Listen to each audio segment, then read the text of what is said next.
Acne sucks. Let's talk about that. I had really, really severe acne when I was 17.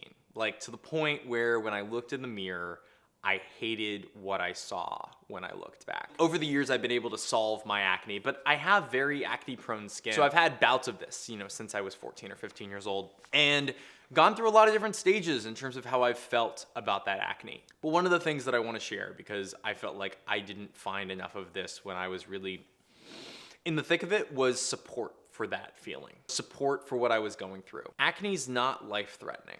It's not something that's gonna kill you, and it's treated almost as just like a cosmetic thing that happens that, it sucks because you're a teenager and you get it and that's it. And that to me really feels like a disservice to everyone who's going through it. Because if you've gone through it, if you're going through it, you know how bad it sucks. When you wake up in the morning and you go to brush your teeth and you don't look up in the mirror because you don't wanna see your own face, like that's heart-wrenching. If you're there right now, I'm sorry. I've been there.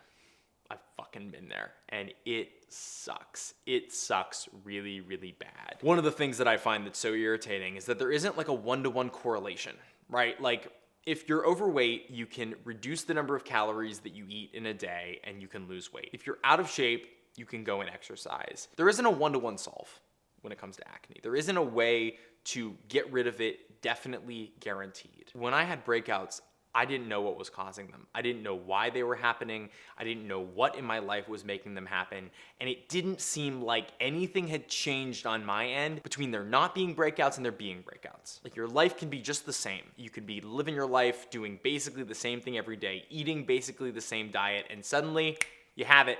And it can come on so quick and it can take so much effort and money and time and investment to actually get rid of. And once you get it, as I've gotten it, you start to get paranoid.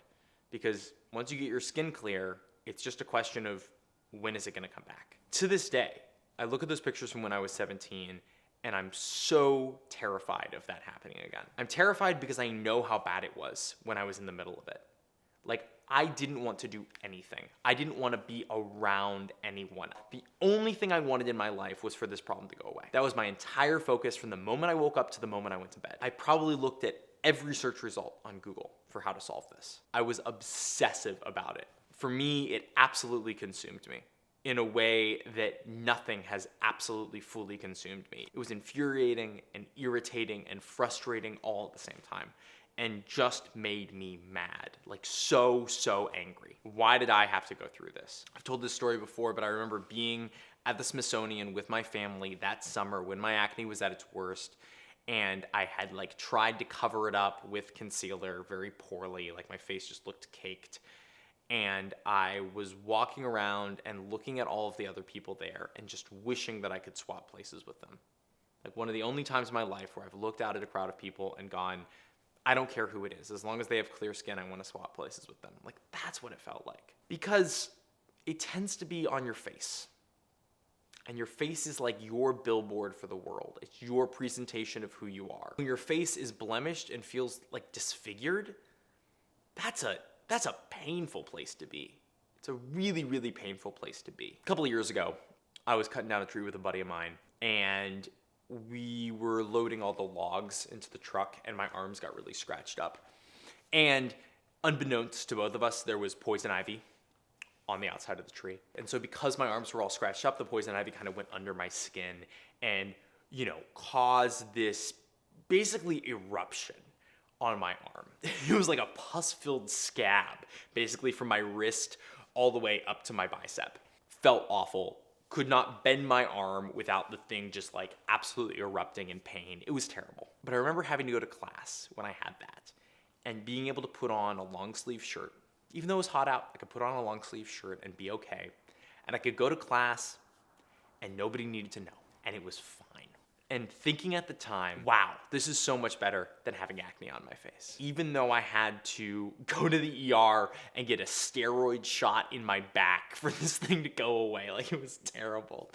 Even though all of that, despite all of that, I still felt the entire time, this is better than it was to have acne. Looking back on this now, I think my self-worth was very tied to how I looked. And if I did not find myself to be attractive, maybe isn't even the right word, presentable, perhaps, I didn't think I was worthy of love or friendship or connection. At the time, and even now, I could give the sort of intellectual answer of like, well, of course that isn't true because of blah, blah, blah, blah, blah.